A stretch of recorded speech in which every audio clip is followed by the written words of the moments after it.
علم لا ينفع ومن قلب لا يخشع ومن نفس لا تشبع ومن دعوة لا يستجاب لها أما بعد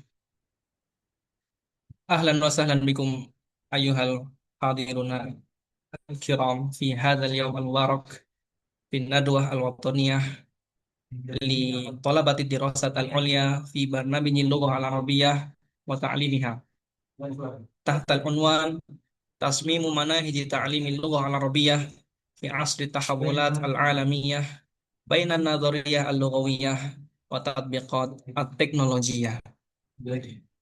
نتشرف بحضور فضيلة الأستاذ محمد الفان حفظه الله والحضور من المقدمين الأعزاء والمقدمات الأعزات العزيزات وجميع الحاضرين الكرام. حياكم الله وبياكم. Ja'alallahu al-jannata maswana wa maswakum. Ana Muhammad Lutfi Mutawali sa'akunu mudiran li hadhil jawlah as-saniyah wa samihuni anu arifa al-bahisina al-mumtazina fi hadhil jawlah wa haula'i Jamaluddin min Jami'ah Alauddin Al-Islamiyah Al-Hukumiyah Makassar wa Nabhan Hadian Adnan min Jami'atil Malang Al-Hukumiyah wa Asafadilah min Jami'atil Malang Al-Hukumiyah wa Ainun Fatina min Jami'atil Malang Al-Hukumiyah wa Bilqis Tarakanita Al-Farabi min Jami'atil Malang Al-Hukumiyah wa Asfiyatul Maufiroh min Jami'atil Malang Al-Hukumiyah wa Azzah Mufidah min Jami'ati Darussalam Gontor wa Isna Aprilia Tambunan min Jami'ati Jakarta Al-Hukumiyah wa akhiran Hildayani min Jami'atil Malang Al-Hukumiyah. Watan qasimu hadhil jawlah ila qismain. Al-awwal ardul maqalah wa tsani al-munaqashah allati satuqam ba'da intihai akhiri al-mutakallim idza tabaqqa lana al-waqt. Wa sayutahu li kulli al-muqaddimin 10 daqa'iq li ardi maqalatihi. Na'am wal an likay la nutilu al-kalam mubasharatan nastami' ila al-bahis al-awwal ala wa huwa al-ustadz Jamaluddin alaihi falyatafaddal mashkuran ma'jura.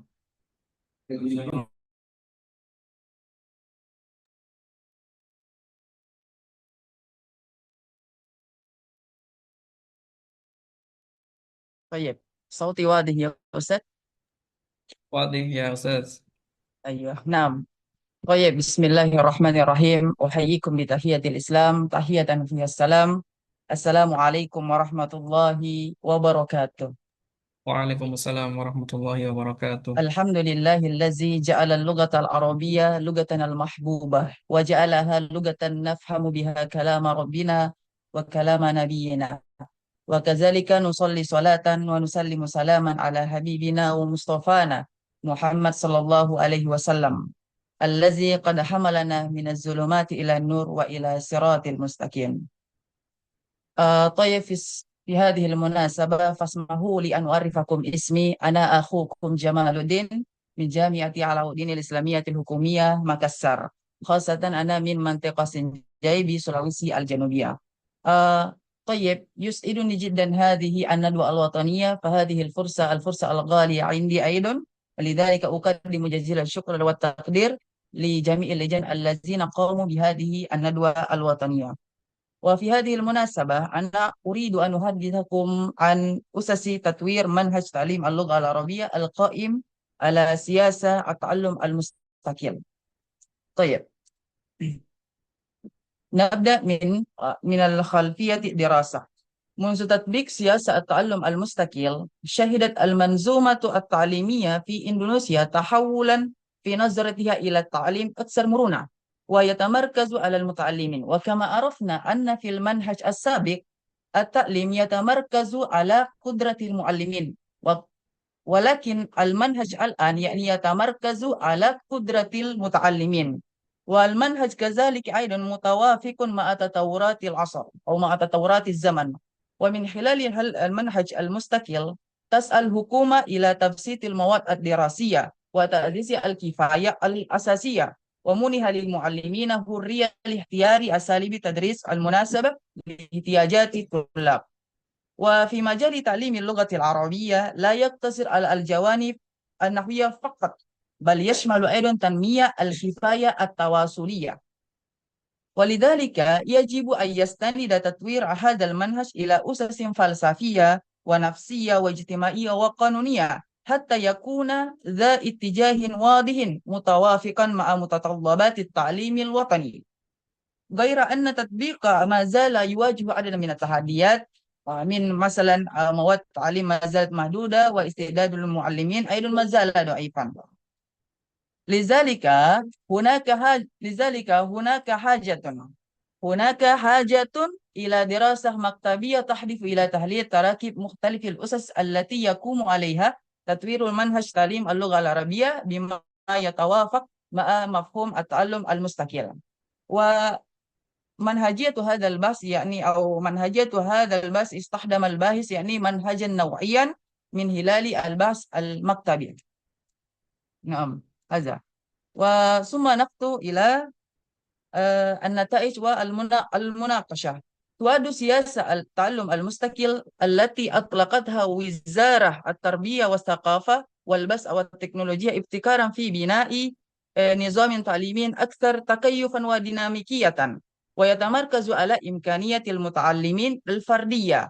ومن خلال هذه السياسة يتحول دور المعلمين إلى مرشد للتعليم، ويمنح للمتعلم فرصة أوسع ولتطوير قدرتهم واهتمامهم ومواهبهم بشكل مستقل وإبداعي.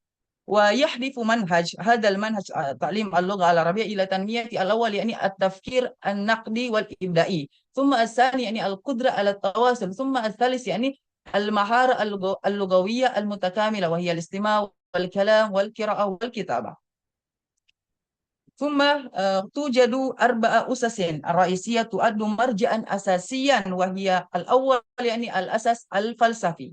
نعم، الأساس الفلسفي يرتكز تطوير منهج اللغة العربية على فلسفة البنائية التي تؤكد التعلم النشئ، حيث يشارك المتعلم في بناء معرفته والأخلاق، بحيث لا يقتصر الهدف على إتقان القواعد، بل يشمل فهم النصوص الدينية وتطبيق القيم الإسلامية.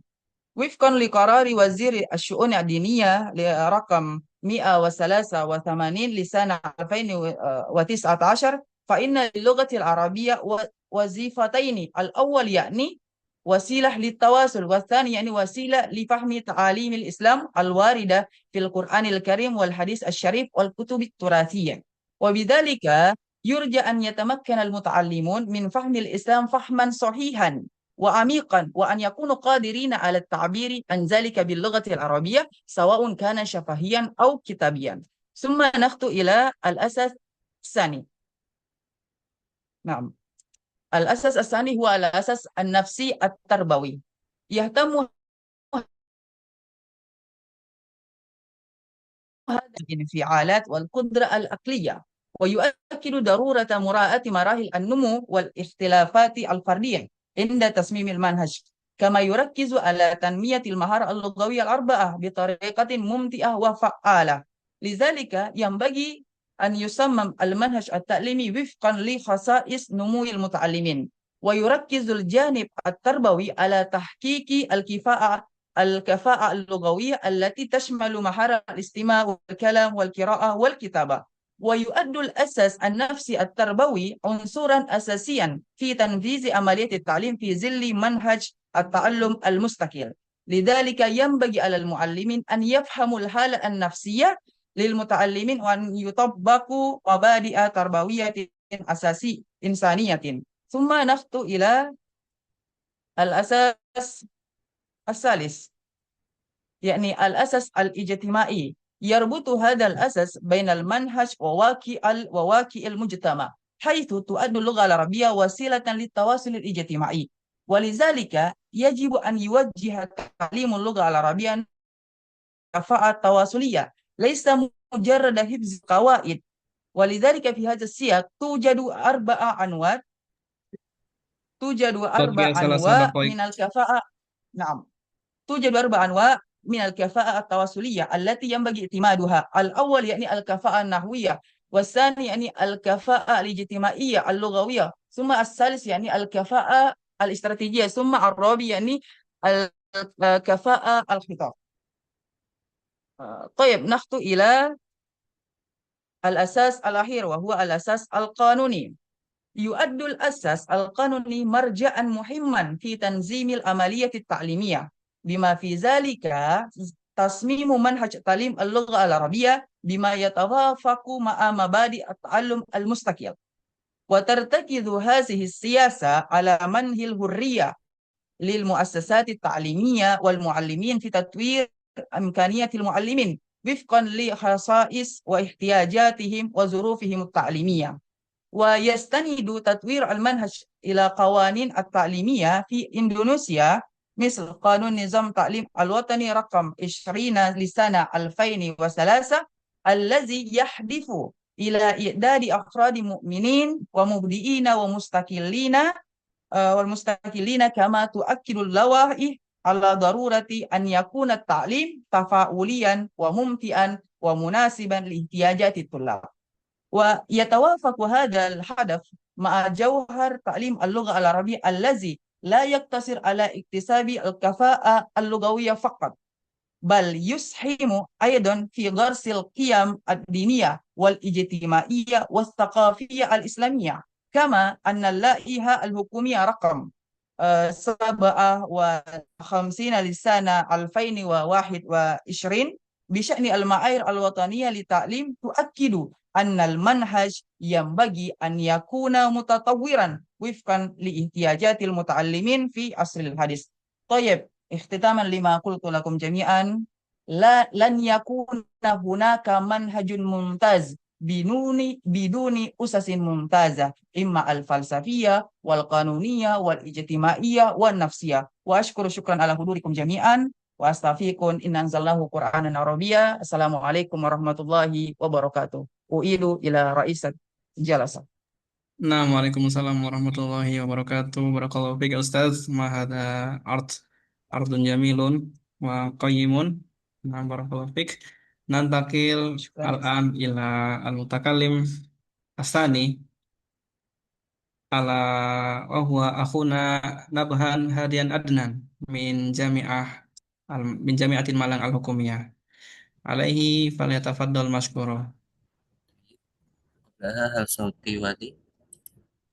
Naam, wa alaihi Ustaz. استعمل لغة الشاشة.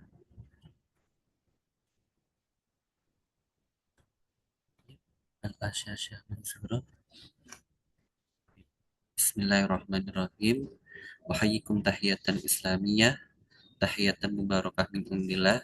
السلام عليكم ورحمة الله وبركاته. Waalaikumsalam warahmatullahi wabarakatuh. الحمد لله رب العالمين وبه نستعين على أمور الدنيا والدين والصلاة والسلام على أشرف الأنبياء والمرسلين سيدنا ومولانا محمد وعلى آله وأصحابه أجمعين. رب اشرح لي صدري ويسر لي أمري واحلل عقدة من لساني يفقهوا قولي. أما بعد. المحترم رئيس الجلسة والمتحدثون وكذلك المشاركون الكرام في هذه المناسبة السعيدة، أنا نبهان هديان أدنان، طالب في برنامج الماجستير شبه تعليم اللغة العربية الدراسة العليا كلية الأدب جامعة ملك الحكومية. في هذه المناسبة السعيدة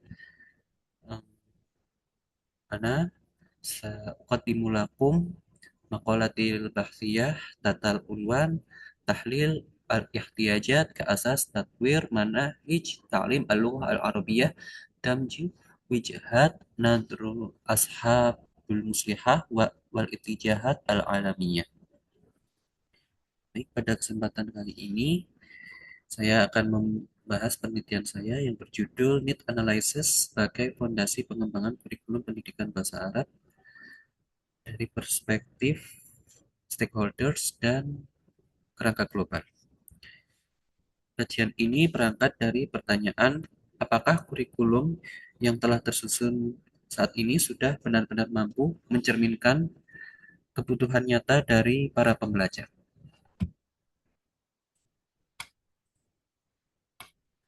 Sebagaimana yang telah diketahui, kita telah hidup di era di mana sebuah perubahan terjadi dengan sangat cepat. Akan tetapi pada kenyataannya, kurikulum sering dalam pembelajaran seringkali berjalan lebih lambat daripada perubahan itu sendiri. Di dalam banyak kasus, kurikulum bahasa Arab ini masih tersusun secara top-down, yaitu dirancang dari atas, tetapi belum tentu benar-benar berangkat dari kebutuhan para pembelajar. Padahal, kini para pembelajar tidak hanya dituntut agar mampu memahami materi, akan tetapi juga mampu untuk berpikir akademik, berkomunikasi secara profesional, bahkan berkompetisi secara global. Maka disinilah terjadi kesenjangan antara apa yang diajarkan dan apa yang sebenarnya dibutuhkan. Apabila kita telusuri lebih dalam, analisis kebutuhan pada hakikatnya sudah sering dibahas, akan tetapi dalam praktiknya masih bersifat parsial.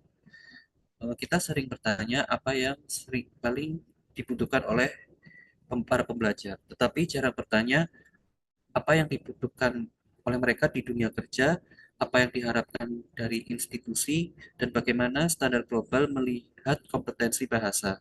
Dan di sisi lain, kerangka seperti CEFR ini sudah tersedia sebagai standar internasional, akan tetapi pada implementasinya di dalam bahasa Arab ini seringkali belum kontekstual. Jadi di sini terdapat gap research bahwa belum adanya model yang benar-benar mengintegrasikan antara kebutuhan para pembelajar, khususnya mahasiswa, perspektif stakeholder, dan standar global dalam satu kerangka yang utuh.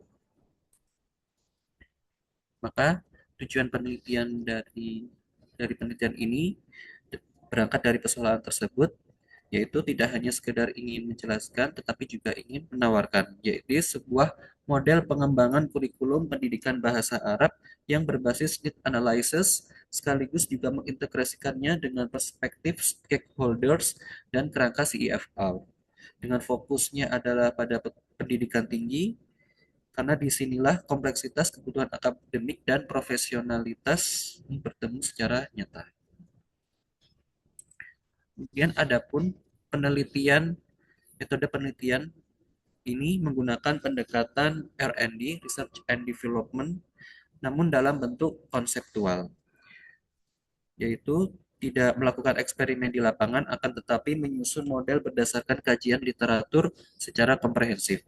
Untuk data diperoleh dari berbagai sumber ilmiah, kemudian dianalisis dengan analisis konten untuk menemukan pola, konsep, dan hubungan yang relevan. Dengan kata lain, model ini lahir dari sintesis berbagai pemikiran yang telah teruji secara akademik. Sekarang memasuki ke inti persoalan mengenai need analysis. Need analysis ini bukan hanya sekadar mengumpulkan keinginan stakeholder, khususnya mahasiswa, tetapi juga merupakan proses memahami secara mendalam apa yang harus dipelajari dan mengapa itu penting dan bagaimana cara terbaik untuk mempelajarinya. Di dalam kajian klasik kita mengenal yang namanya need, target needs, dan learning needs. Akan tetapi dalam konteks ini need analysis harus diperluas yang mencakup dimensi akademik, profesional, bahkan sosial. Sebab kurikulum yang baik bukan hanya mengajarkan tentang bahasa, akan tetapi juga mempersiapkannya dalam kehidupan. Berdasarkan hasil analisis, berikut sebuah model pengembangan kurikulum yang bersifat siklikal, yang dimulai dari analisis kebutuhan mahasiswa, kemudian diperluas dengan analisis stakeholder atau para pemangku kepentingan yang lain, seperti masyarakat, alumni, dan lain sebagainya.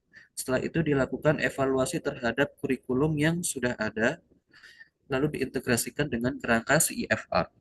Dengan hasil akhirnya, yaitu desain kurikulum yang tidak bersifat statis, akan tetapi terus berkembang dengan selalu memvalidasi kelayakan dari desain kurikulum tersebut, kemudian mengevaluasi dan merevisinya secara berkelanjutan. Dengan kata lain, kurikulum ini tidak lagi menjadi suatu dokumen, akan tetapi juga menjadi proses pembelajaran yang lebih hidup. Apabila direfleksikan, kebutuhan mahasiswa saat ini tidak hanya lagi Baqiyatalah sadaqaik. jadi mereka tidak hanya butuh memahami bahasa, tetapi juga menggunakannya dalam konteks akademik dan profesional. Disinilah pentingnya stakeholder, dunia kerja, institusi, bahkan masyarakat, semuanya memiliki suara yang perlu didengar. Sementara itu, CIFR memberikan standar global, akan tetapi standar ini tidak bisa diadopsi secara mentah begitu saja, jadi harus diterjemahkan ke dalam konteks lokal. Sehingga kurikulum yang ideal yaitu kurikulum yang mampu menghubungkan antara lokal dan global, serta juga antara teori dan praktiknya. Baik, kesimpulannya, kita dapat melihat bahwa need analysis bukan hanya sebagai langkah awal, akan tetapi sebagai dasar utama dalam mengembangkan kurikulum. Model yang ditawarkan di dalam penelitian ini berupaya untuk menjembatani antara kebutuhan mahasiswa, perspektif stakeholder, dan tuntutan global dalam satu kerangka yang utuh. Dengan demikian, kurikulum tidak hanya lagi relevan untuk hari ini, akan tetapi juga siap untuk masa depan yang lebih baik.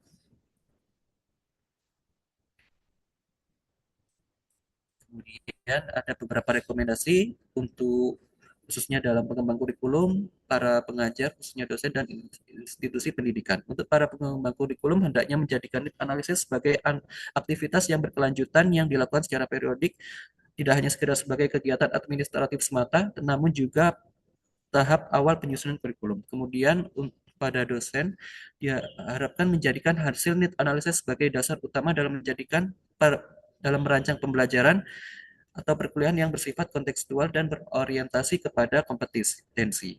Sedangkan kepada institusi pendidikan diharapkan untuk memerlukan dukungan kebijakan dan peningkatan kapasitas sumber daya manusia supaya implementasi dari need analysis ini bisa berjalan secara optimal. Taib hada ma yumkinuni an uqaddimahu lakum wa inilah astamikumul urd ala zalati lisani wa asarati kalami. Syukran jazilan ala husni ihtimamikum ila liqa. Assalamualaikum warahmatullahi wabarakatuh. Waalaikumsalam warahmatullahi wabarakatuh. Jazakallahu khairan aku Ustaz Nabhan. Nam ala takdimika al-qayyim al-mumtaz. Wal'an nantakilu ila al-muqaddim asalis ala wahya asafadillah alaiha falyatafadhali mashkuran ma'jura.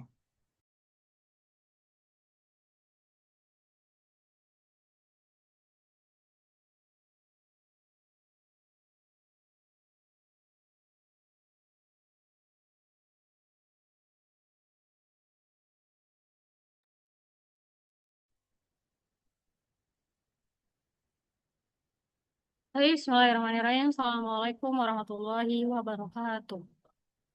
Rabbi shrah li sadri wa yassir li amri wahlul 'uqdatam min lisani yafqahu qawli.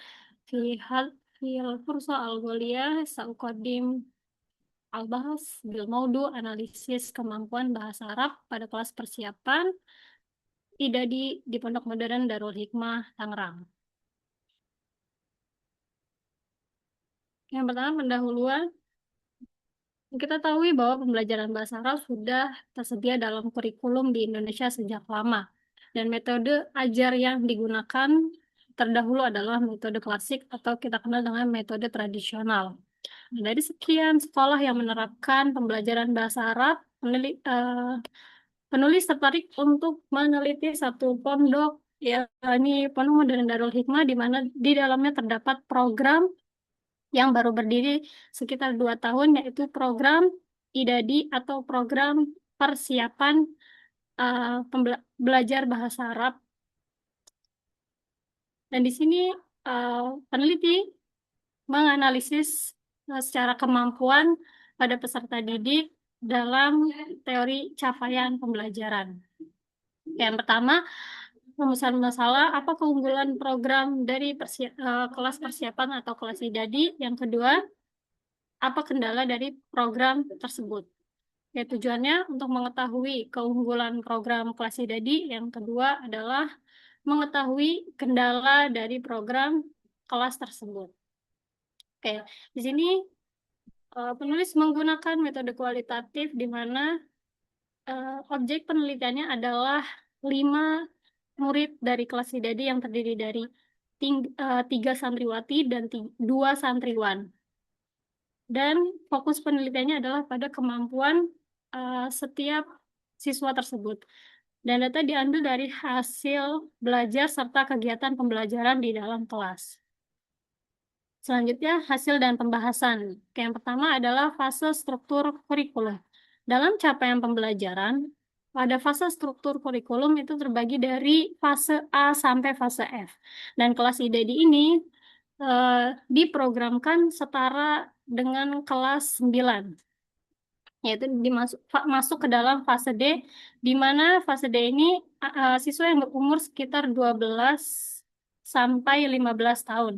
Dan kompetensi dasarnya mereka tidak hanya menghafal kosakata, melainkan juga mampu memahami fakta, konsep, dan prinsip setiap materi yang didapatkan serta menerapkannya dalam kehidupan sehari-hari. Serta mampu berkomunikasi dengan lawan bicaranya menggunakan bahasa Arab tersebut. Selanjutnya ini penguasaan 4 keterampilan bahasa Arab. Oke, yang pertama adalah maharatul istima atau keterampilan menyimak. Dalam pengasahan maharah tersebut, guru menerapkan yakni sistem pembelajaran dengan memberikan suatu audio, memberikan audio sebagai bahan ajar, baik dalam bentuk dari materi, baik dalam bentuk musik ataupun video secara visual, dan dari hasil audio yang diberikan ini, murid diperintahkan untuk menulis kosakata yang ia dengarkan dari audio tersebut. Lalu yang kedua, maharatul kalam atau keterampilan berbicara. Guru memberikan suatu teks yang biasanya nanti murid ini akan merangkum hasil teks yang diberikan oleh guru. Nah, hasil yang ia rangkum itu tidak cukup dikumpulkan dalam bentuk tulisan, melainkan setiap anak harus menyampaikan di depan kelas. Dan inilah salah satu cara guru untuk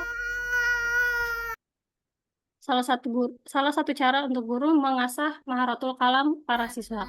Yang ketiga adalah maharatul qiraah atau keterampilan membaca. Nah, dalam pengasahan maharah ini, guru berpatokan pada teks yang tersedia dalam buku ajar, di mana buku ajarnya bersumber dari Durusul Lughoh Juz 2, yakni buku dari Gontor. Di dalamnya terdapat beberapa teks. Disitulah sebelum guru melanjutkan materi, pasti guru menyuruh para siswa untuk membaca dan teman-temannya mendengarkan bacaan dari teman yang sedang membaca. Yang terakhir adalah maharatul kitabah atau keterampilan menulis. Nah, pada maharah yang terakhir ini pengasahannya dengan cara guru lebih seringnya ini memberi tamrin atau latihan yang bersumber dari buku tersebut, di mana soalnya ini terbentuk dari tiga macam soal, yaitu pertama, mereka diajarkan untuk mengubah fiil serta domir, yang kedua menentukan fiil atau domir, dan yang terakhir guru menyuruh murid untuk mencari kalimat yang satu wazan dengan kalimat yang terdapat dalam soal. Yang terakhir, implementasi capaian pembelajaran. Yang pertama ada evaluasi formatif dan yang kedua adalah sumatif. Setiap 6 bulan sekali, di mana akhir semester, baik di ganjil ataupun genap, setiap akan diadakan ujian lisan, di mana ujian lisan ini diambil dari materi Durusul Lughoh, Mahfuzat, Imla, dan Tarjamah. Dalam ujian lisan, murid akan diberikan pertanyaan berupa yang pertama melanjutkan kalimat yang diucapkan oleh penguji, yang kedua menjawab pertanyaan, dan yang ketiga menulis dari apa yang penguji ini bacakan. Dan yang kedua adalah evaluasi sumatif, di mana ujian tulis di ujian tulis ini mereka diasah untuk mengingat semua materi yang setelah mereka pelajari dan diasah secara maharatul kitabah. Oke, kesimpulannya, dari program kelas IDADI ini, secara Baki yang keunggulan, selesai. Baik.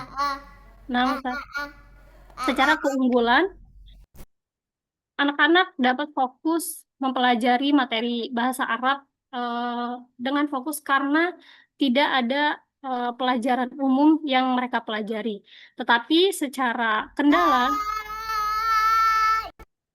banyak murid yang masih susah untuk menguasai kosakata serta kesulitan untuk menerapkan kosakata yang mereka telah dapatkan di kelas dalam kegiatan sehari-harinya. Karena kan faktor bi'ah lugawiyah atau lingkungan bahasa di pondok tersebut yang masih minim.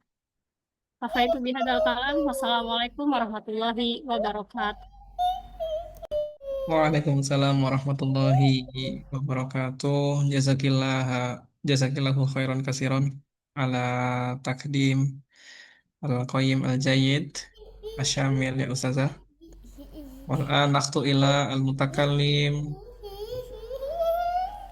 at-tali ala wahya ustazah Ainun Fatina min Jami'atil Malang al-Hukumiyah.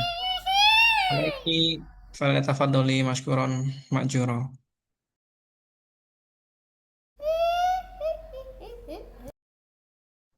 نعم شكرا. لحظة.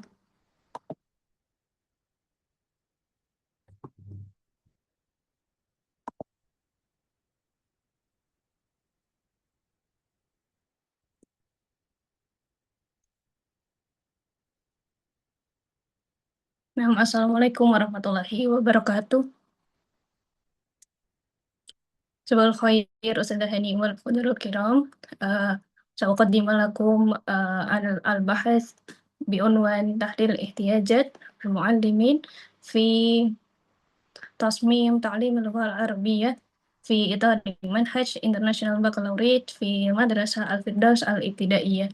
Jadi pada pagi hari ini saya akan menyampaikan penelitian dengan judul Analisis Kebutuhan Guru dalam Pembelajaran Bahasa Arab dalam Framework International Baccalaureate di SD Al-Firdaus.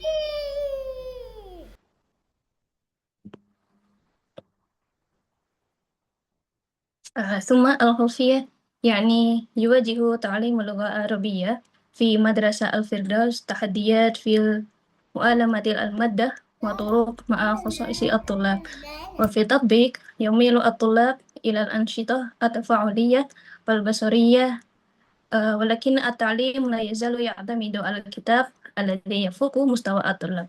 Jadi di pembelajaran bahasa Arab di SD Al-Firdaus ini memiliki tantangan untuk menyesuaikan dalam materi, metode, dan juga karakteristik siswanya.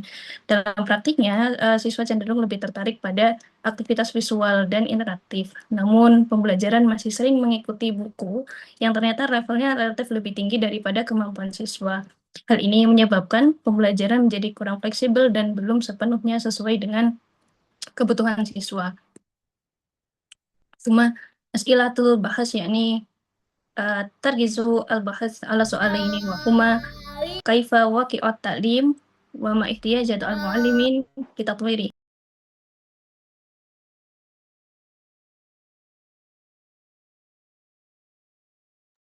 Apa nih ustazah? As-saud muglak. Al-mukabir saud muglak. Oke. الآن Nah, Masmu. oke. Nah, jadi berdasarkan latar belakang tersebut, dari latar belakang akhirnya difokuskan menjadi dua pertanyaan utama, yaitu bagaimana kondisi pembelajaran bahasa Arab di SD Al-Firdaus serta apa saja kebutuhan guru dalam mengembangkan pembelajaran agar pembelajarannya lebih efektif. ثم أهداف البحث يعني تهدف البحث إلى تحليل واقع التعليم وتحديد احتياجات المعلمين لتحسين جودة التعليم. Jadi tujuan penelitian ini adalah untuk menganalisis kondisi pembelajaran secara langsung di kelas serta mengidentifikasi kebutuhan guru dalam meningkatkan kualitas pembelajaran bahasa Arab agar lebih sesuai dengan karakteristik siswa.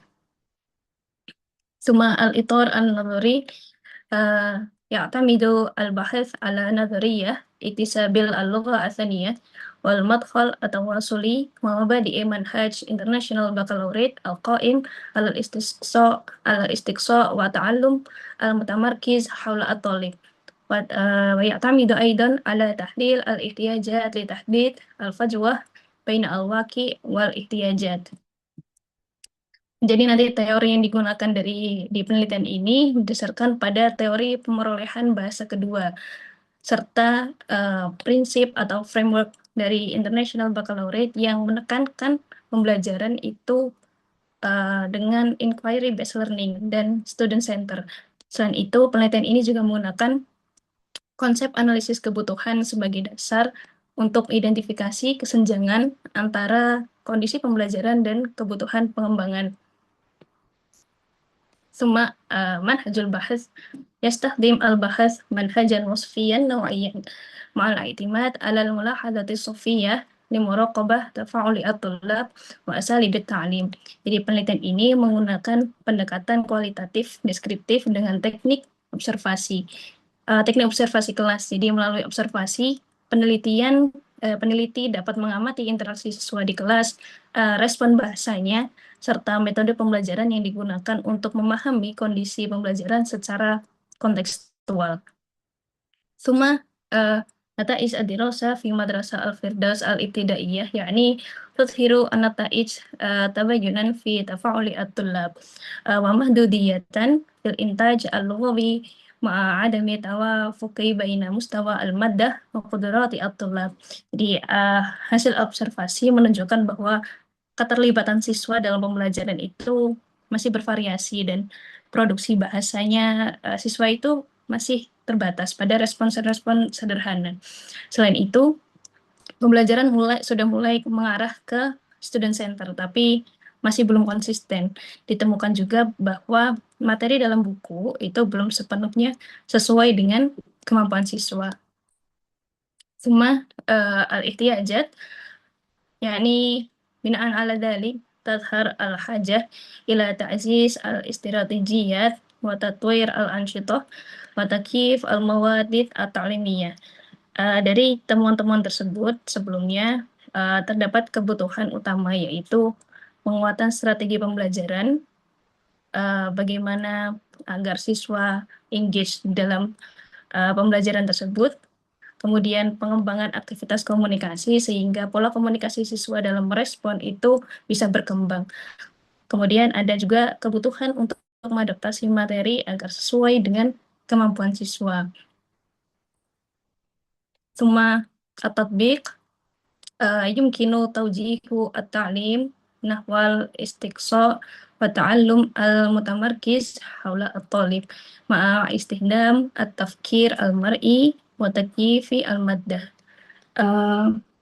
Implementasi pembelajaran dapat diarahkan pada pendekatan inquiry based learning atau pembelajaran berbasis inquiry dan student center sesuai dengan prinsip kurikulum International Baccalaureate.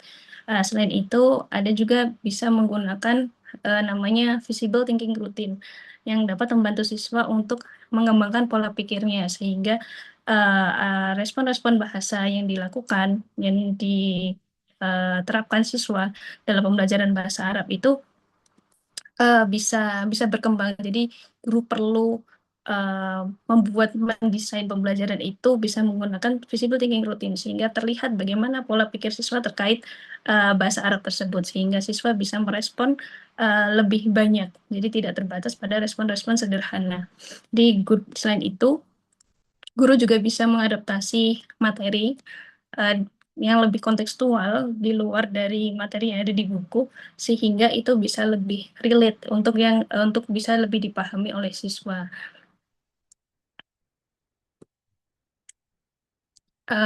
وفي الختام لا يعتمد نجاح التعليم على المادة فقط بل على ملائمتها لاحتياجات الطلاب ودور المعلم في تصميم التعليم.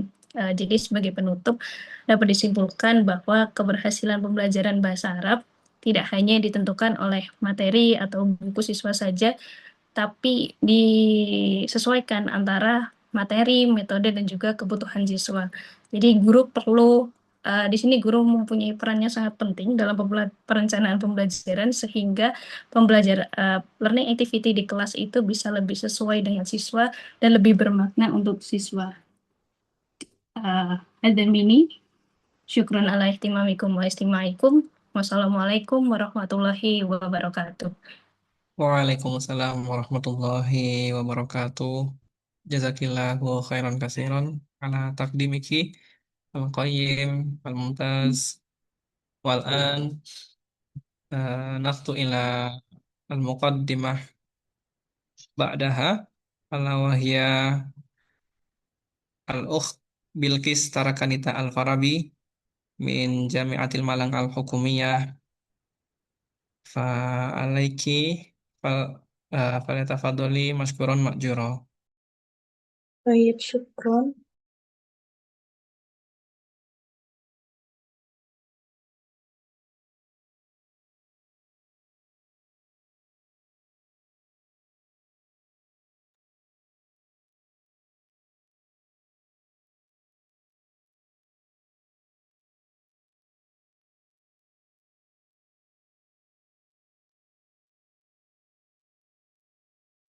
Baik, Assalamualaikum warahmatullahi wabarakatuh. Waalaikumsalam warahmatullahi wabarakatuh. Di sini saya akan memaparkan materi tentang integrasi outcome-based learning dan teknologi digital dalam kurikulum bahasa Arab. Yang dilatar belakangi oleh perkembangan teknologi digital telah membawa perubahan yang sangat signifikan dalam dunia pendidikan. Proses pembelajaran tidak lagi terbatas pada metode konvensional atau teori di dalam kelas, tetapi telah berkembang menjadi lebih fleksibel, interaktif, dan berbasis teknologi. Dalam konteks pembelajaran bahasa Arab, perubahan ini ditandai dengan adanya pergeseran metode tradisional seperti hafalan dan analisis gramatikal menuju pendekatan berbasis teknologi yang lebih komunikatif dan konseptual. Tetapi di sisi lain, permasalahan yang cukup mendasar yaitu kurikulum yang masih bersifat teoritis dan kurang aplikatif. Artinya pembelajaran lebih menekankan pada penguasaan materi dan kurang menekankan pada pengembangan kemampuan praktik dan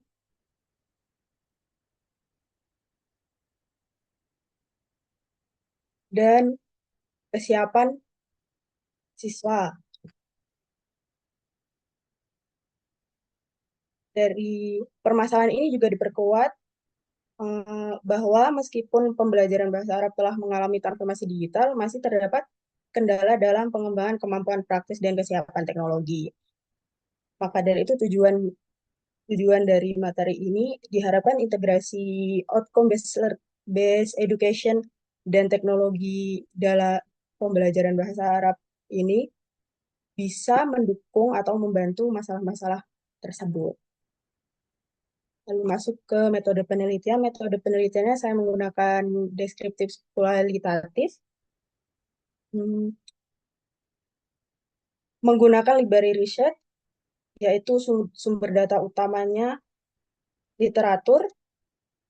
Teknik pengumpulan datanya menelaah literatur yang relevan, lalu mengelompokkan data berdasarkan tema, dan membandingkan hasil penelitian lalu menarik kesimpulan.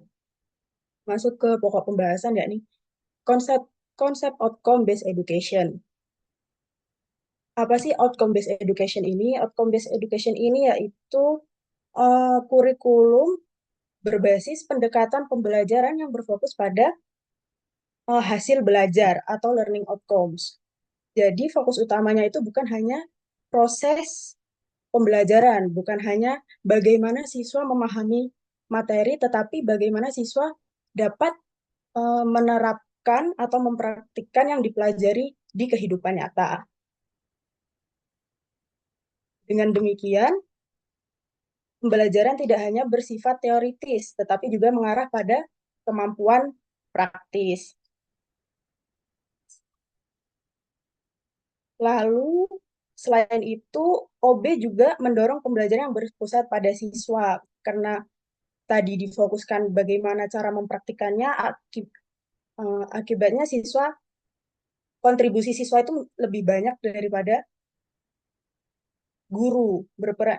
Maka di sini guru berperan sebagai fasilitator saja. Lalu selanjutnya, outcome based education dalam kurikulum. Penerapannya seperti apa? Yang pertama, kurikulum berbasis outcome, yakni disusun berdasarkan capaian yang terukur.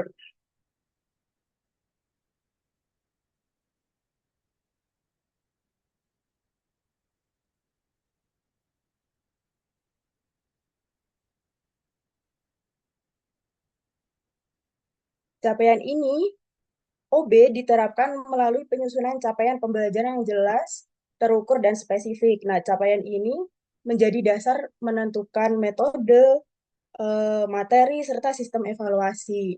Evaluasi berbasis hasil. Evaluasi di sini eh, tidak hanya difokuskan evaluasi tes tertulis, tetapi juga berbasis kinerja atau performa dari siswa, mengarah pada kompetensi global. Nah, diharapkan kurikulum berbasis OB ini nanti dapat mengembangkan kompetensi global seperti kemampuan komunikasi, kolaborasi, dan berpikir kritis. Selanjutnya, peran teknologi digital dalam pembelajaran. Yang pertama sebagai media pembelajaran. Teknologi di sini dapat digunakan sebagai media pembelajaran yang interaktif seperti video, audio, game, aplikasi digital, dan lain-lain. Meningkatkan keterlibatan siswa. Hal ini membantu teknologi tidak hanya membantu sebagai media, tetapi sebagai faktor penting dalam meningkatkan kualitas pembelajaran. Lalu selanjutnya adalah pembelajaran bahasa Arab, transformasi pembelajaran. Yang pertama, peralihan dari metode tradisional ke digital. Jika sebelumnya lebih banyak berfokus pada teori, maka saat ini mulai bergeser ke praktek seperti komunikasi. Lalu fokus pada maharoh. Fokus pembelajaran adalah pengembangan 4 keterampilan utama yang seperti kita ketahui, yaitu istimak, kalam, kiroah, dan kitabah. Nah, penggunaan teknologi ini seperti video, audio, dan aplikasi pembelajaran diharapkan bisa mendukung pengembangan keterampilan tersebut. Hal ini membuat pelajaran menjadi lebih kontekstual dan sesuai dengan kebutuhan peserta didik. Selanjutnya adalah masalah kurikulum. Yang pertama, kurikulum masih bersifat normatif. Nah, sehingga belum mampu mengembangkan kompetensi nyata siswa. Yang kedua, kompetensi lulusan masih belum optimal dan belum sepenuhnya siap menghadapi kebutuhan dunia kerja. Ketiga, integrasi teknologi juga belum maksimal. Dalam pembelajaran juga belum maksimal. Lalu masuk ke integrasi outcome based education dan teknologi. Yang pertama, konsep integrasinya itu outcome based education sebagai arah pembelajaran. Konsep integrasinya seperti OB dan teknologi digital Oke, ini, salah sudah koi.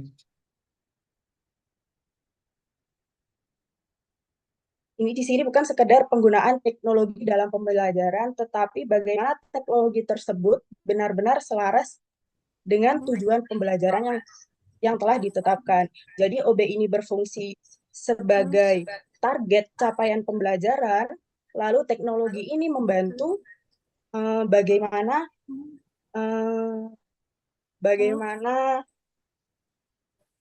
integrasi ini, bagaimana teknologi membantu bagaimana kita bisa mencapai target tersebut. Keduanya harus selaras. Nah, diharapkan teknologi ini tidak digunakan secara asal-asalan, tetapi disesuaikan dengan sesuai kebutuhan siswa. Selanjutnya adalah dampak integrasi Yang pertama meningkatkan kualitas hasil belajar, yang kedua meningkatkan keterlibatan siswa, dan yang ketiga mengembangkan keterampilan abad 21 seperti critical thinking, komunikasi, atau kolaborasi. Lalu selanjutnya tantangan. Tantangannya yang pertama keterbatasan kompetensi digital guru. Tidak semua guru memiliki kemampuan yang cukup dalam menggunakan atau mengembangkan teknologi sebagai media pembelajaran. Yang kedua, ini keterbatasan infrastruktur, akses teknologi tidak merata. Tidak semua akses terhadap teknologi seperti internet dan perangkat digital belum merata di semua daerah. Ini menjadi salah satu kendala juga. Lalu ketiga, tidak sesuai antara capaian pembelajaran dan sistem evaluasi. Dari beberapa kasus, evaluasi masih berfokus pada teori sehingga tidak mencerminkan kemampuan nyata siswa. Lalu solusinya seperti apa? Yang pertama, meningkatkan kompetensi guru. Kedua, pengembangan kurikulum adaptif. Dan ketiga, pemanfaatan teknologi secara tepat. Menggunakan secara tepat artinya teknologi digunakan sesuai dengan tujuan pembelajaran, bukan sekedar mengikuti tren saja. Masuk kesimpulannya yakni outcome based education memastikan pembelajaran berorientasi hasil, lalu teknologi meningkatkan efektivitas pembelajaran dalam mencapai hasil tersebut, dan integrasi keduanya menghasilkan pembelajaran yang relevan, aplikatif, dan berbasis kompetensi. Dan sekian yang bisa saya sampaikan. Wassalamualaikum warahmatullahi wabarakatuh. Waalaikumsalam warahmatullahi wabarakatuh. Barakallahu fiik. Jazakillahu khairan katsiran ala juhdiki wa takdimiki fi hadzal yaum. Nuwasilu ila al-mutakallim allati yaliha ala wahya al-ustazah Asfiatul Maufiroh min Jami'atil Malang al-Hukumiyah alaiha falyatafadhali mashkuran ma'jura.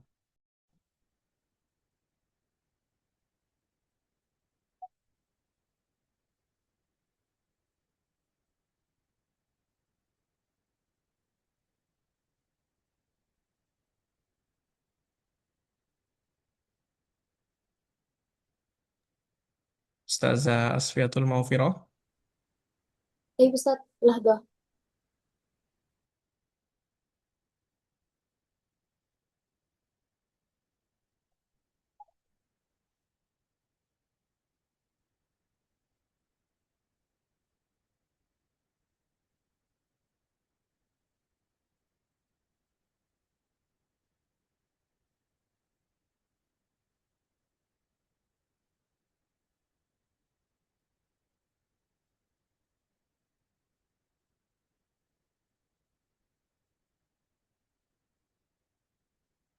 من فضلك أستاذ الشاشة ربما.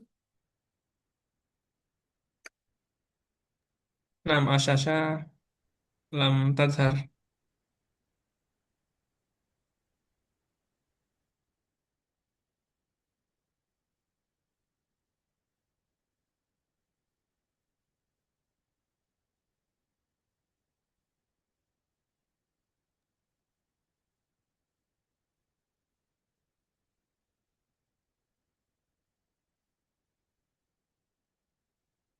كيف أستاذ؟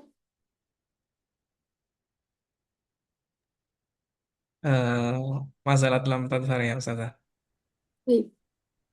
Lama-lama.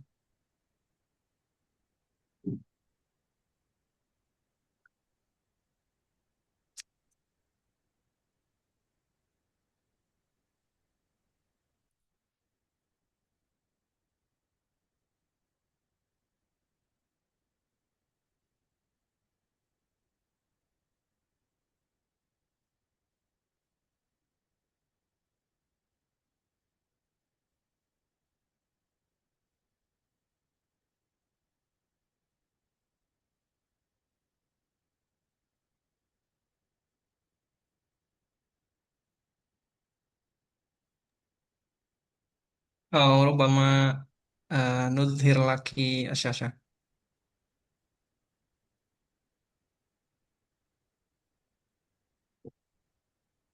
Nah, Ustazah Sofia, qad daharat asyasha. Nah, Ustaz. Bismillahirrahmanirrahim. Subhanal khair, ayuhas sada wa zumala'i kiram, syukron ala fursati at-tahaddas. Fi hadal mawqif sa'uqaddimu ardan li bahthi al-unwan al-maraji'a al-manhajiyah lil adabiyah namudat wa tahaddiyat tatwiru manahiju at-ta'lim al-ali. Hayu sama bi SLR.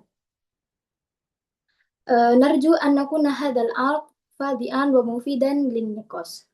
Hadal mawdu' dhu sillah kabirah لأن المنهج هو قلب المؤسسة التعليم العالي حيث يحدد الجودة والكفاءة والملائمة الخريجية للمواجهة عالم دائم التغير.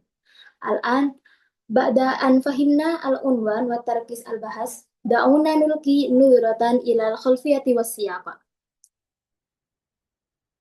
الخلفية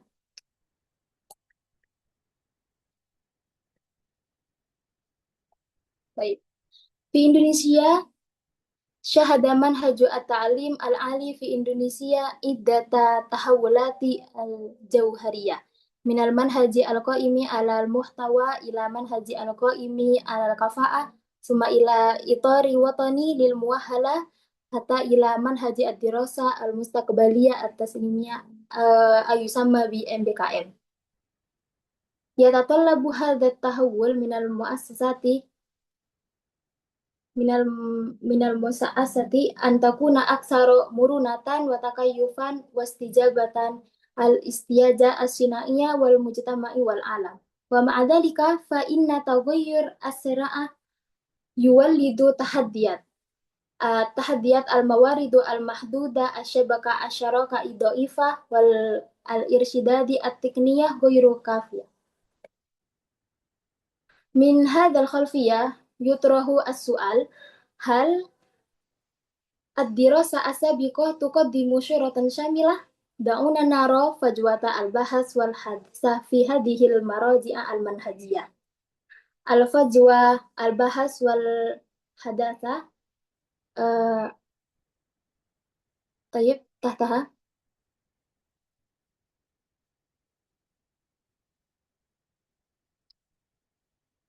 الرؤية البحث ما النماذج التي رشدتها الدراسة السابقة في تطوير مناهج التعليم العالي ثم التركيز على تعليم اللغة العربية في مؤسسة التعليم العالي الإسلامي.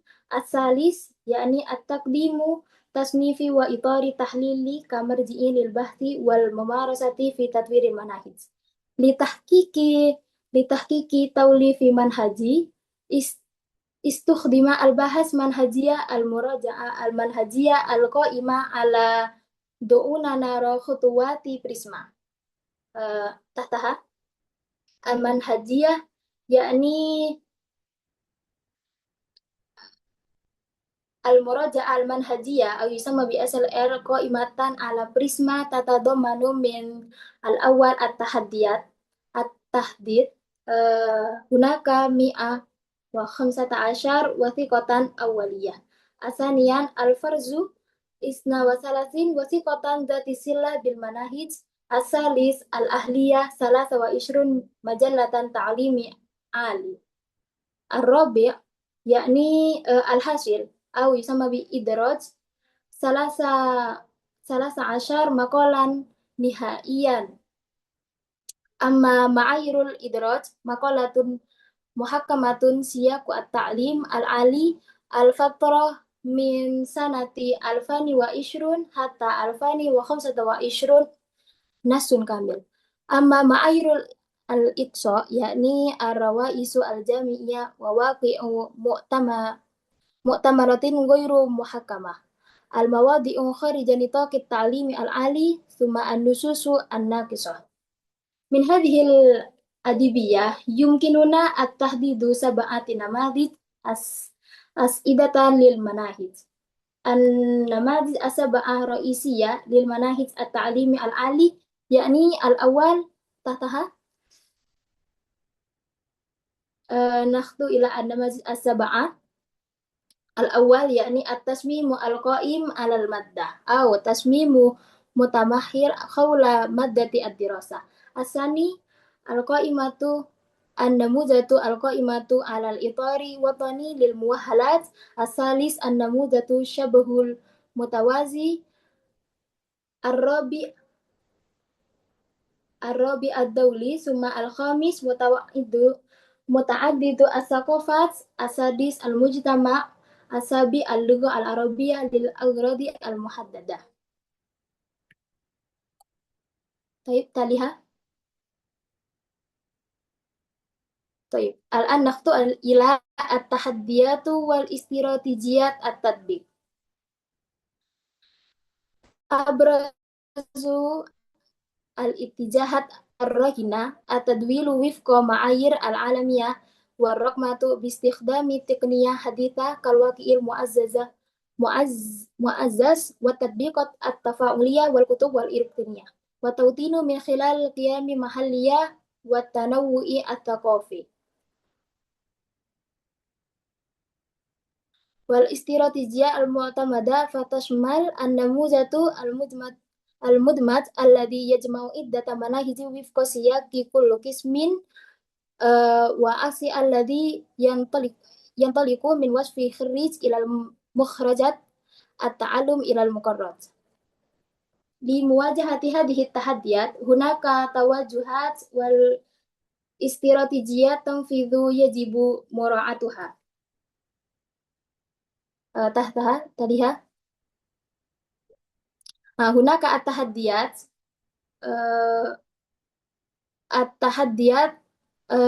ثم 5 محاور للتحديات الرئيسية. الأول الإضراب السياسات التعليمية المتتالية من الإطار الوطني للمؤهلة إلى منهج الدراسة المستقلة إلى معايير التعليم العالي الوطنية.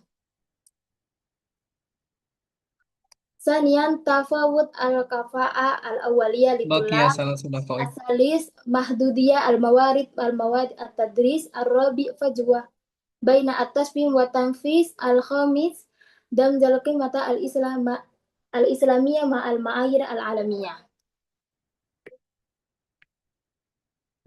الخلاصة يعني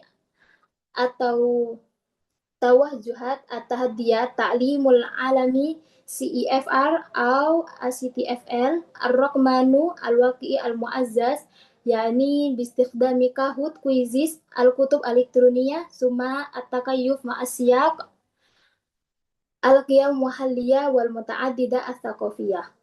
الاستراتيجيات يعني النمط الهجيني التصميم العكسي ثم الدعم الإدارة الجودة.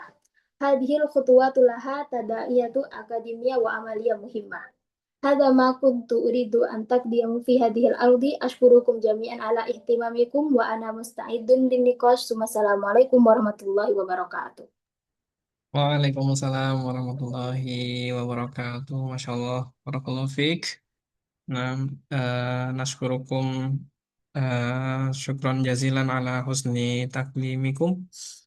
Tsumma al'an nantakilu ila al-bahis allati al-bahisah allati ba'daha ala wahia Ustazah Isna Aprila Tambunan min Jami'ah Jakarta Al-Hukumiyah.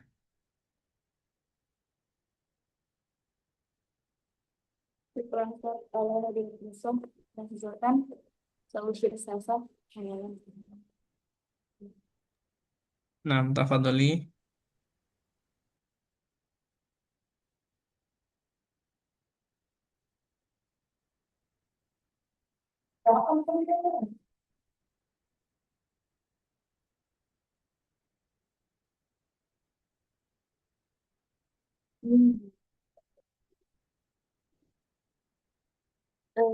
Mungkin PPT lazim.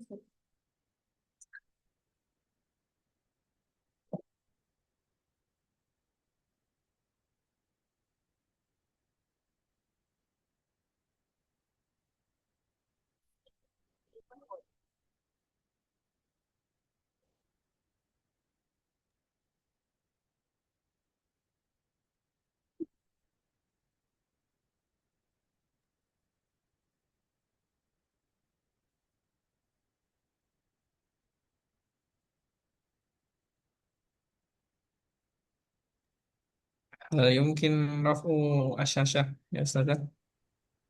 آه،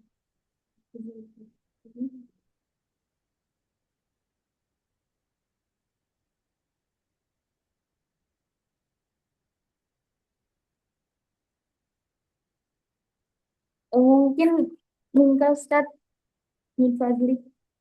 Oh, Laqad نعم. arsaltu ilahum. نعم. لقد أظهرنا لك، تفضلي.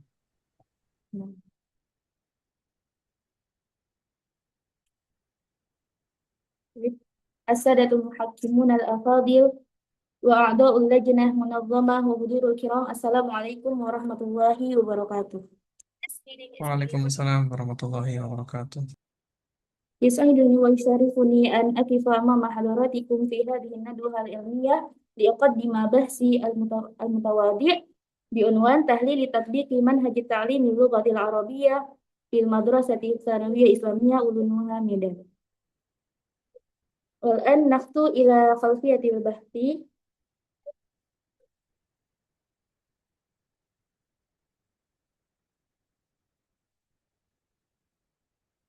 إن منهج الدراسي يعد أساسا مهما في ضمان جودة تعليم اللغة العربية، لأنه يوجه عملية التعليم من مرحلة التخطيط إلى التنفيذ ثم إلى تقويم النتائج.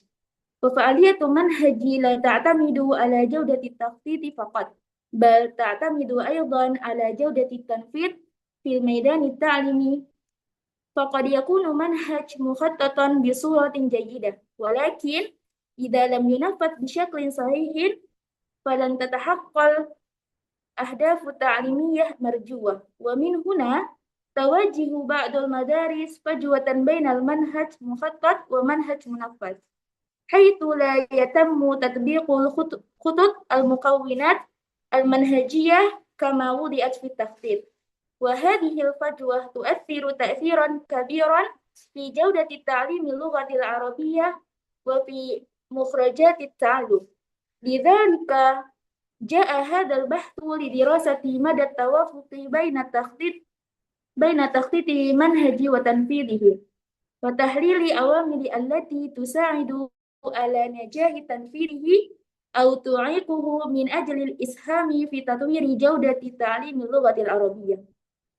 والآن بعد بيان خلفية البحث ننتقل إلى أسئلة البحث التي تمثل محور رئيسي لهذا البحث. بعدها أستاذ، السؤال الأول: كيف يطبق منهج تعليم اللغة العربية؟ يهدف هذا السؤال إلى معرفة كيفية التي تنفذ بها منهج تعليم اللغة العربية في الميدان التعليمي، وذلك من خلال دراسة عملية التخطيط والتنفيذ والتقويم التي يقوم بها المعلمون في المدرسة. ثم السؤال الثاني: ما مدى الانسجام بين التخطيط والتنفيذ؟ ويركز هذا السؤال على تحليل مدى التوافق بين ما يخطط له في منهج وما ينفذ فعليا في عملية التعليم، لأن وجود فجوة بين التخطيط والتنفيذ قد يؤثر في فعالية منهج في جودة مخرجات التعلم. ثم السؤال الأخير: كيف يطبق منهج التعليم اللغة العربية؟ وهذا السؤال يهدف إلى التعرف على العوامل الداعمة المعوقة في تنفيذ المنهج، سواء أكانت مرتبطة بالمعلم أم بالطلاب أم بالبيئة التعليمية، لأن فهم هذه العوامل يساعد على تطوير تنفيذ المنهج وتحسين جودة التعليم. ومن خلال هذه الأسئلة يسعى البحث إلى تقديم صورة واضحة عن واقع تطبيق منهج تعليم اللغة العربية ومدى فعاليته في تحقيق الأهداف التعليمية مرجوة. ثم بعدها نخطو إلى أهداف البحث.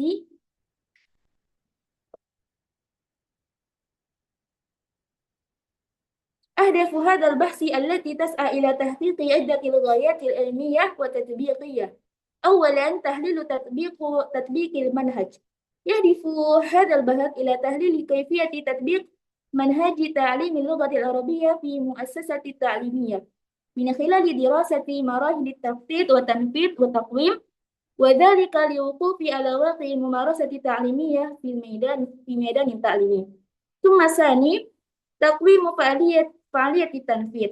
كما يهدف البحث إلى تقويم مدى فعالية تنفيذ المنهج من حيث موافقته للخطط الموضوعة ومدى قدرته على تحقيق الأهداف التعليمية المنشودة، لأن فعالية التنفيذ تعد معيارا مهما في قياس نجاح المنهج. ثم ثالثا تفسير أسباب الفجوة، ويسأل البحث أيضا إلى تفسير أسباب التي تؤدي إلى ظهور فجوة بين المنهج المخطط ومنهج المنفذ، سواء أكانت هذه الأسباب مرتبطة بالمعلم أو بالبيئة التعليمية أو بالإمكان المتاحة. ثم رابعا تقديم التوصيات التطويرية، وفي ضوء نتائج التحليل والتقويم يهدف البحث إلى تقديم توصيات علمية وعملية تساهم في تطوير تنفيذ منهج التعليم اللغة العربية وتحسين جودته بما يساعد على تحقيق مخرجات التعليمية أفضل. وبهذه الأهداف يرمي البحث إلى إسهام في تطوير جودة التعليم اللغة العربية وتعزيز فعالية منهج في المؤسسات التعليمية. ثم بعدها يعتمد هذا البحث على إطار نظري يرتكز على العناصر الرئيسية في منهج تعليم اللغة العربية، وهي أهداف تعليمية ومحتوى الدراسي واستراتيجيات التدريس والتقويم.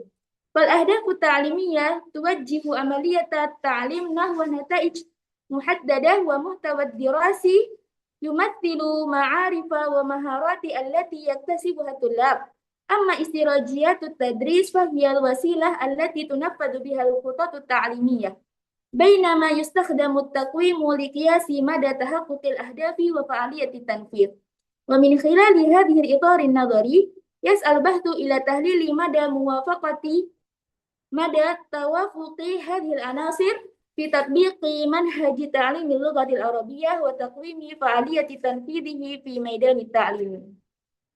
بعدها أما منهجية بحثي فقد اعتمد هذا البحث على منهج وصف تحليلي لمناسبته في وصف واقع تطبيق منهج التعليم اللغة العربية وتحليله، وقد جمعت بيانات من خلال Bakia مقابلة sudah وملاحظة. baik. كيف أستاذ؟ Bakia salah sudah koik. نعم، لضمان شمولية معلومات ودقتها. أما عينات البحث فتكونت من 3 معلمين و6 طالبات، وذلك لتحليل الواقع تنفيذ منهج من وجهات نظر المختلفة. ثم بعدها النتائج، يعني أظهرت نتائج أن الأهداف التعليمية في منهج واضحة ومنسجمة مع الكفايات مستهدفة بنسبة بلغت 75%، لكن 67% من المعلمين ما زالوا يعتمدون على الطرق التقليدية في التدريس، كما أن 70% من أدوات التقويم تركز على الاختبارات التحريرية، وهذا يشير إلى أن تطبيق منهجي لم يصل بعد إلى مستوى المعمول. ثم بعدها ومن تحليل النقدي إن بعض عناصر المنهج قد طبقت بشكل جيد، خاصة في جانب تحديد الأهداف وتنظيم المحتوى، ولكن لا يزال هناك بعض التحديات في جانب التنفيذ، مثل قلة تنوع استراتيجيات التدريس وضعف استخدام وسائل التعليم، مما يؤثر في فعالية منهج وتحقيق الأهداف.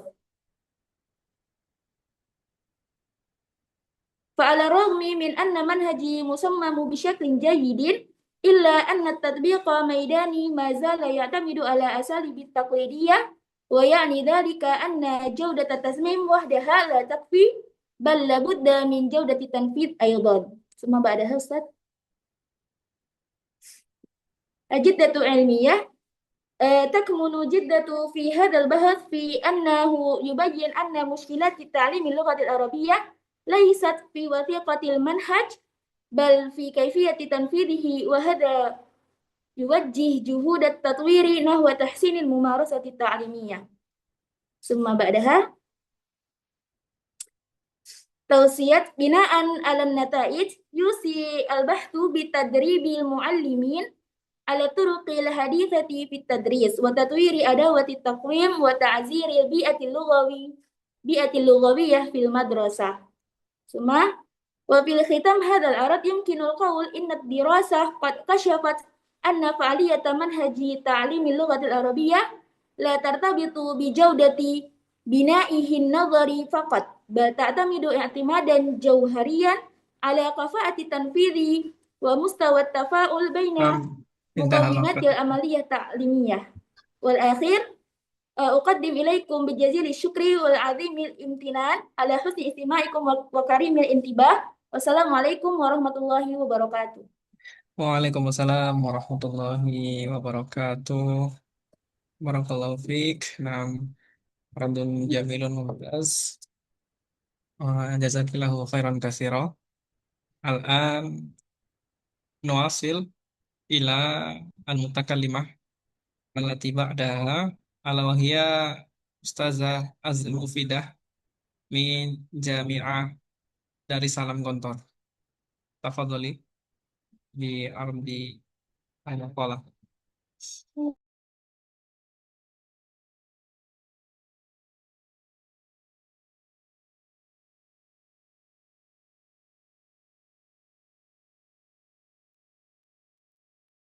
Asoti Mas Mustad. Naam, as-saud masmu' ya Ustazah. Walakin suratuki Nam. Nam ismahuli li an uqaddima ilaikum anin bahatal ilmi. Ya bismillahirrahmanirrahim. Assalamualaikum warahmatullahi wabarakatuh. Waalaikumsalam warahmatullahi wabarakatuh. اسمحوا لي أن أعرف نفسي. اسمي عزة مفيدة، طالبة من قسم تعليم اللغة العربية بجامعة دار السلام غونتور. اسمحوا لي أن أقدم إليكم بحث العلمي تحت العنوان المنهج في تعليم اللغة العربية القائم على البيئة اللغوية، قراءة مفاهيمية في ضوء نظرية التعلم القائم على الخبرة، المسمى ب experience learning. إذا وجدنا إلى خلفية البحث أن البيئة اللغوية يعني برزت بوصفها نموذجا تعليميا يدمج بين التعلم داخل الفصل وخارجها من خلال توفير بيئة لغوية حية تمارس فيها اللغة بشكل يومي ومستمر. إذن أن الطالبات يستخدم اللغة داخل الفصل وخارج ذلك. وعلى الرغم من هذه القوة التطبيقية فإن البيئة اللغوية غالبا ما تفهم في إطارها الثقافي أو المؤسسي فقط دون أن تصاغ بوصفها جزءا من بناء منهجي قائم على أساس نظرية واضحة.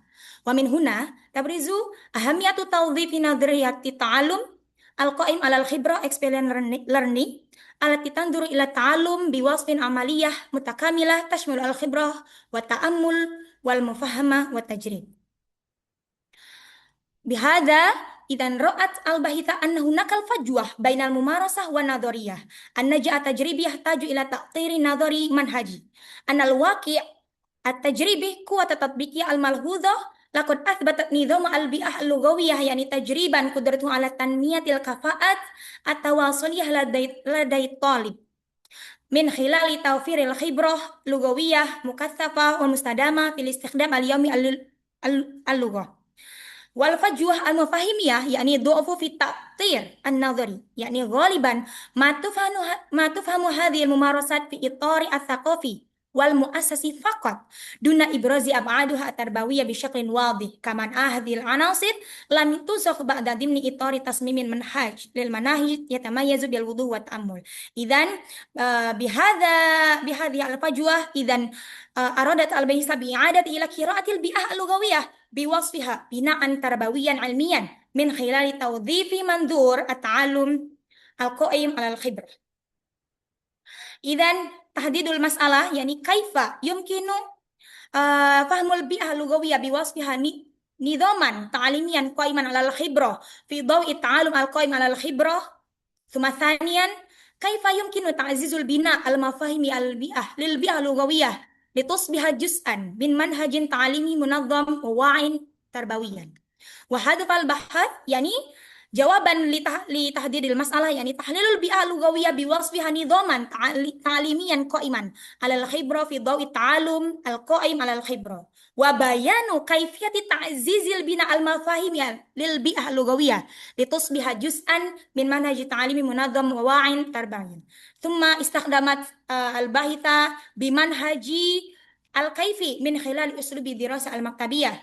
إذن بجمع البيانات من خلال التحليل المنهجي لمجموعة مصادر علمية الموثوقة مثل مقالات المحاكمة، ثم من في المجالات الأكاديمية وأوراق المؤتمرات بموضوع بيئة لغوية وتطوير مناهج تعليم اللغة العربية. تاليه نبحث عن البيئة اللغوية بوصفها نظاما وتربويا متكاملا. إذن استنبطت الباحثة أن هناك في بيئة اللغة العربية هناك خمسة عناصر. يعني الأول يعني هناك التعويض يعني الانضباط والقواعد اللغوية. ثم ثانيا هناك التعارض والممارسة يعني هناك المحادثة اليومية وما أشبه ذلك. والتفاعل التعبير يعني المناقشة والحلقات والمحادثة والمناقشة وما أشبه ذلك. التحول يعني عملية التدريس هناك التربية عملية. ثم الأخير هناك التقييم. إذن استنبطت أن البيئة اللغوية هي نظام متدرج يبدأ من تكوين العادات يمر بمرحلة الإتقان وصولا إلى إنتاج اللغة وإعادة توظيفها. تاليه يعني الإطار النظري عن دورة التعلم الخبراتي عند دافيد كول. إذا استخدمت الباحثة برؤية دافيد كول. إذا دافيد كول هذا يرى أن التعلم الخبراتي هذا هناك 4 عناصر الواجب. الأول يعني الخبرة الملموسة، ثم ثانيا الملاحظة التأملية، ثالثا التجريد المفاهيمي، الأخير يعني التجريب النشر. Nah, bihada qala qom la yanbaghi an yatawaqqaf at-ta'allum indal mujarrad al-khibrah fasbu bal yajibu an yatahawwal min khilali at-ta'ammul wa bina'il mafahim liyusbiha manhajan mantiqi. Bihada nabha kaifa an tahlili hadhihi al-bi'ah lughawiyah idza kana bi ru'yati ila at-ta'allum al-khibrati. Al-awwal yani al-khibrah al-malmusah yani pengalaman konkret, yani al-mumarasah al-mawjudah yani bil muhadatsa wal hiwar wa tafaul al-yaumi wal waqi yatimu tajribatul lugha bi syaklin mubashir mukaththaf thumma wa duna quyudi nadhriyah jamidah wa hadha yani at-tulab yatahaddath bainahuma wa yatahawar wa ma asbah dzalika biduni an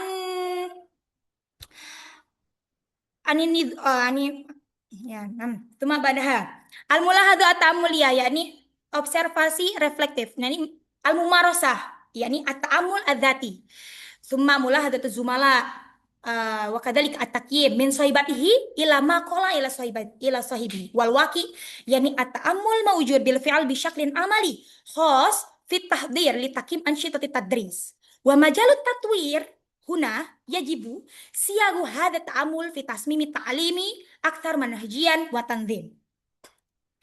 Wa ad-dabat ats-tsalits yani at-tajrid al-mafahimi yani konseptualisasi abstrak.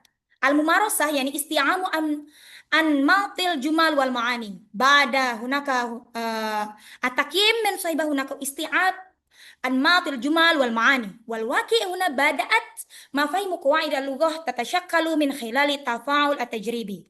Wa majalut tatwir huna la yazalul fahm annahu yamilu ila kauni dhimniyan wa lam yatimu sigatuhu bi syaklin kamil wa sarih fi watha'iqil manhaj ad-dirasi. Wal akhir hunaka at-tajrib an-nashat yani active experiment eksperimen aktif.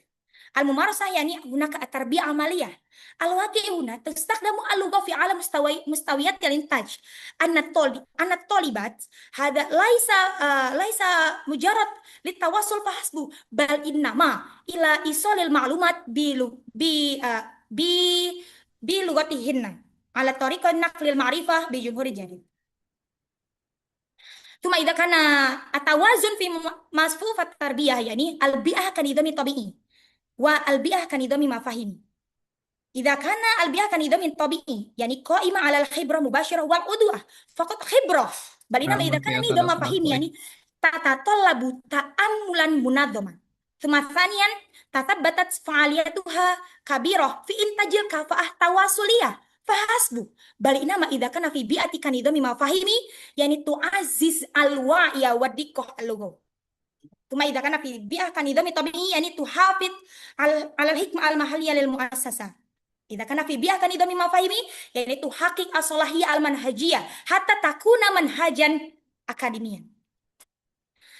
Nah, bihada i'adah tafsir wa tarkib al-mafahimi yani atakamul yani idza kawanat al-bahita anna hunaka baina bi'ah al-lughawiyah wa kadzalika at-ta'allum at-tajribi takunu manhajan rasmiyan tahwil mumarasat ad-diniyah ila nizamin ta'lim wa'in wa munazzam. إذا استمدت أن البيئة اللغوية ليست مجرد ممارسة لغوية فحسب، بل هي عملية تعلم قائمة على الخبرة يمكن صياغتها في تصميم منهج تعاملي متكامل. الخلاصة يعني الأول أن البيئة اللغوية تفهم كنظام تعليم قائم على الخبرة يعني ثم ثانيا الممارسة اللغوية اليومية تسهم في تنمية الكفاءة كفاية بشكل طبيعي وتدريجي.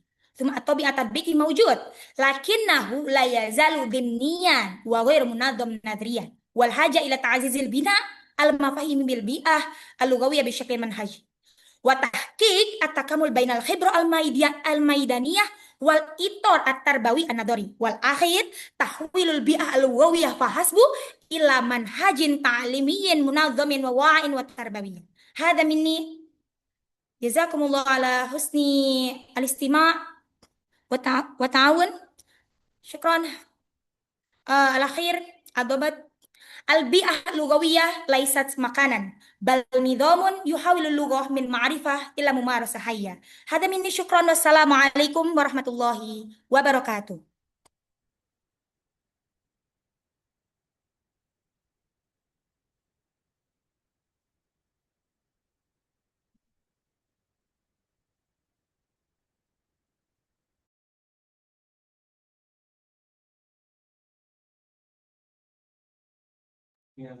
Al-an nantakilu ila al-mutakallimah al-akhirah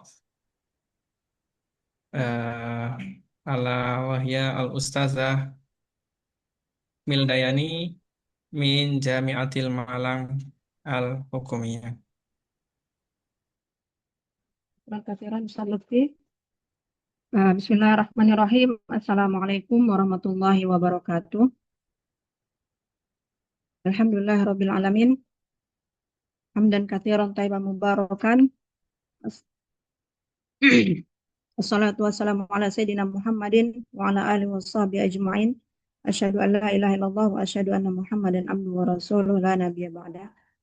Syukran ala hadhil fursah an-nafisah. سأقدم لكم البحث مني لهذا اليوم.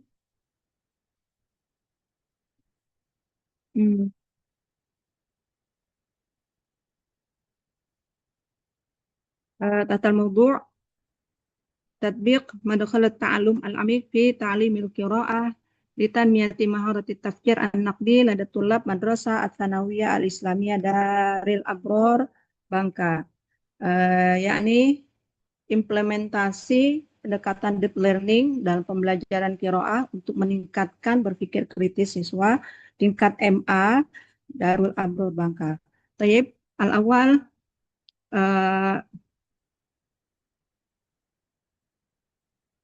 al-awal al-mulakhas, katabtu al-mulakhas al-awal min mushkalatil bahath, yakni تهدف هذه الدراسة إلى بحث الكيفية تطبيق التعلم العميق في تعليم مهارة القراءة. ثم بعد ذلك مدى استهام هذا المدخل في تنمية مهارة التفكير النقدي لدى الطلاب في مرحلة الثانوية. وتنطلق مشكلة البحث من التساؤل حول فاعلية التعلم العميق في تحسين عملية التعلم، مدى قدرته على تطوير التفكير النقدي في مرحلة الثانوية. أهداف البحث تهدف الدراسة في هذا البحث يعني التعرف على أثره في تحسين مهارة التفكير النقدي لدى الطلاب، ثم بعد ذلك التعرف على مدى تحسين مهارة التفكير النقدي. الأول تطبيق التعلم العميق في تعليم القراءة. الثاني التعرف على مدى تحسين مهارة التفكير النقدي لدى الطلاب. استخدمت منهج البحث الدراسة في هذا البحث يعني المنهج النوعي يعني من نوع دراسة حالة، ثم باستعمال جمع البيانات يعني من خلال المقابلات وكذلك الملاحظات وكذلك هناك التجربة. من هذه هناك النتائج يعني أن تطبيق التعلم العميق يساهم في تحسين استجابة الطلاب، وكذلك يحدث تغييرات إيجابية في عملية التعليم. ثم بعد ذلك رفع مستوى التفكير النقدي لدى الطلاب في مرحلة الثانوية. في الختام يعد التعلم العميق مدخلا فعالا في تعزيز التفكير النقدي، كما ينمى المشاركة النشطة كذلك، ويجعل التعلم أكثر معنى لدى الطلاب. من هذا البحث من خلفية البحث فيما يلي يعني الأول تركز عملية تعليم القراءة في مدرسة الثانوية دار الأبرار على طريقة الترجمة أكثر، مما يجعل التعلم محدودا في فهم النصوص، كذلك دون تعميق مهارة التحليل وكذلك التفكير. ونتيجة بذلك تلاحظ ضعف مهارة التفكير النقدي طبعا، حيث يواجهون صعوبة في تحليل النصوص واستنتاج معانيها وتقييمها. ثم بعد ذلك وفي ظل متطلبات التعلم الحديثة أصبح من الضروري اعتمادا الأساليب التعليمية القائمة على مهارة التفكير العليا أي نقول higher order thinking skill التي تساهم في تنمية قدرات الطلاب العقلية وكذلك النقدية. ويعد التعلم العميق أحد مداخل الحديثة في التعلم، إذ يركز على فهم العميق والمشاركة فعالة وربط المعرفة بالسياق الواقعي. كما تفرض متطلبات القرن ال21 di abad 21 تنمية مهارة التفكير النقدي والإبداع والتعاون لدى الطلاب، مما يستدعي تطوير عملية التعلم لتكون أكثر تفاعلية وفاعلية. ومن هنا أظهرت أهمية تطبيق التعلم العميق في تعليم القراءة خصوصا من أجل تحسين وجود التعلم ورفع مستوى التفكير النقدي لدى الطلاب.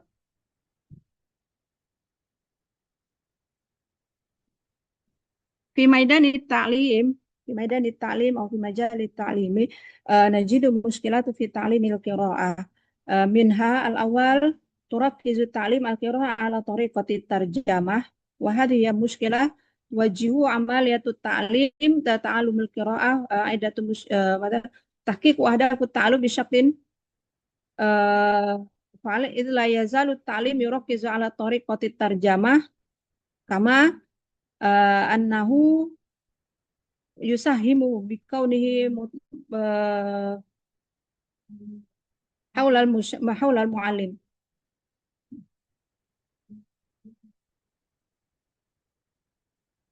مما يقلل من دون الطلاب في التفاعل والمشاركة داخل الفصل. ثم بعد ذلك التعلم. الصوت واضح؟ الصوت واضح أستاذ.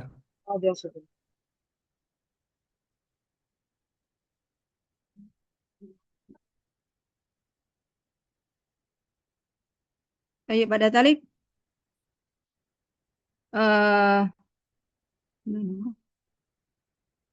التعلم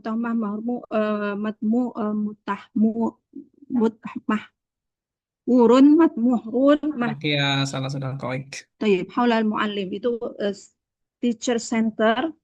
ثم ثالثا بعد ذلك عدم القدرة تحليل النصوص لدى الطلاب. وفي الرابع ضعف على استنتاج محتوى مقروء. وفي الخامس ضعف القدرة على تقويم المعلومات.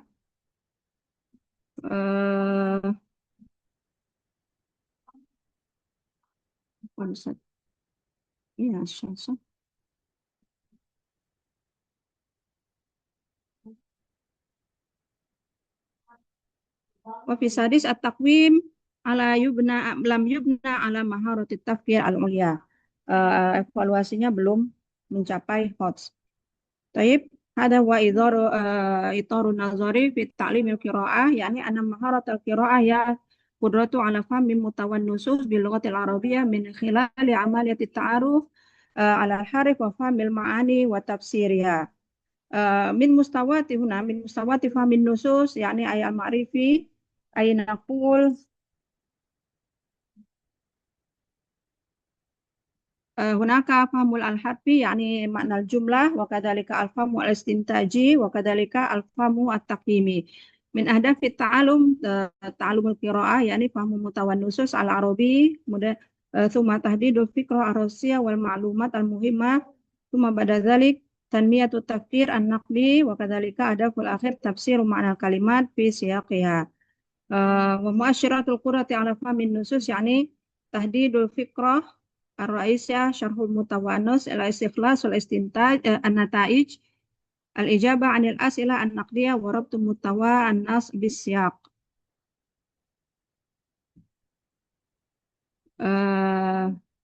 وبعد ذلك مفهوم ومؤشرات التفكير النقدي. الأول تحليل المحتوى محتوى النصوص. ثم بعد ذلك التقويم لابد بالاستخلاص والاستنتاج، وكذلك حل المشكلات وتفسيره يعني إبداء الرأي، وكذلك تقويم المعلومات. ومن هنا تنفيذ المنهج الدراسي القائم على التعلم العميق كما فعل المدرس في معهد في المدرسة دار الأبرار. يعني الأول يبدأ من تخطيط التعلم، ثم بعد ذلك استراتيجيات التعلم في التعلم، ثم بعد ذلك دور المعلم وتنفيذ التعلم العميق، الوسائل وكذلك المصادر التعليم وتقويم التعلم.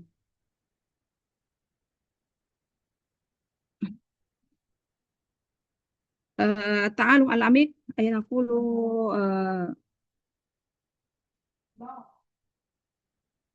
الأول من مبادئ التعلم mindful،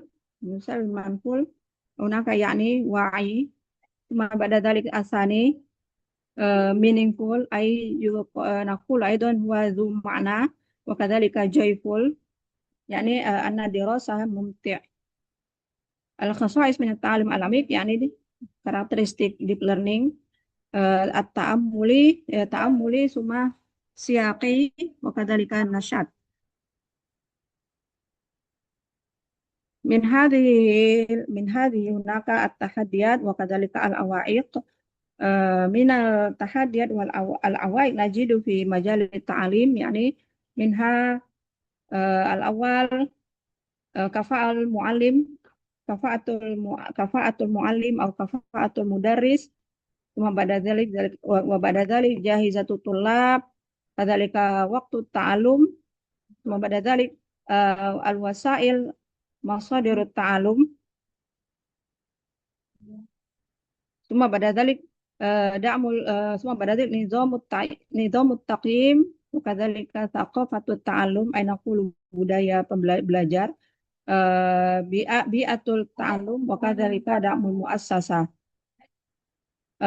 Huna min hadhi tahadiyat wal awaiq hunaka al-hulul huna labud limu'alajati tahadiyat alati tuwajjih amaliyat ta'alum labudda al-awwal tadribul muallim wa ba'da dzalika dan teknologiya fit ta'alum wa kadzalika tatwiru mawad at-ta'limiyah mubtakirah wa rabi'an i'dadu adawati taqyim al-munasibah. Tayyib aktafi huna hadal bahat, syukran ala husni istima'ikum wa kadzalika ihtimamikum, atlubu afan iwajatuna ala akhtaat.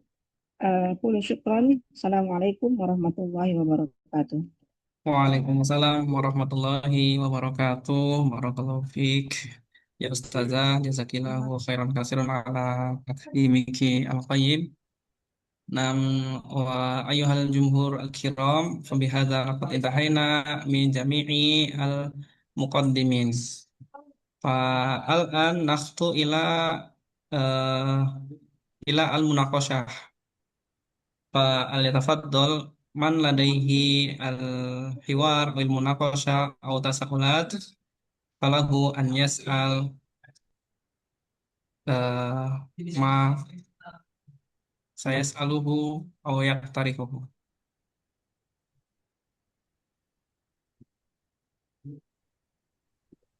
وأرجو من الجميع بتعبئة الاستمارة للحصول على الشهادة. جزاكم الله خير. Nah, laqad nusyira aidan fi ar-rabit fi Dardasha.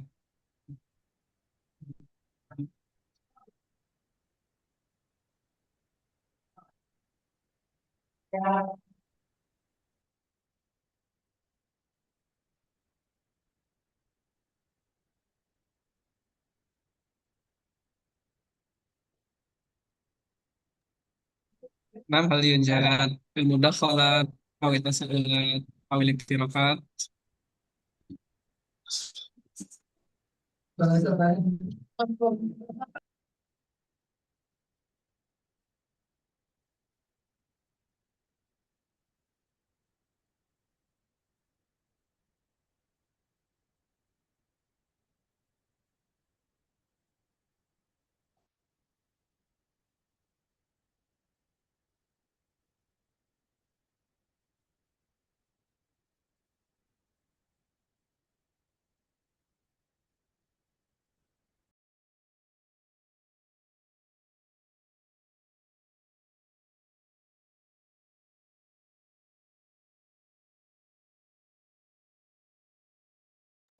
Nam in kana la yujad al-as'ila la tujad al-as'ila aw al-iktirahat.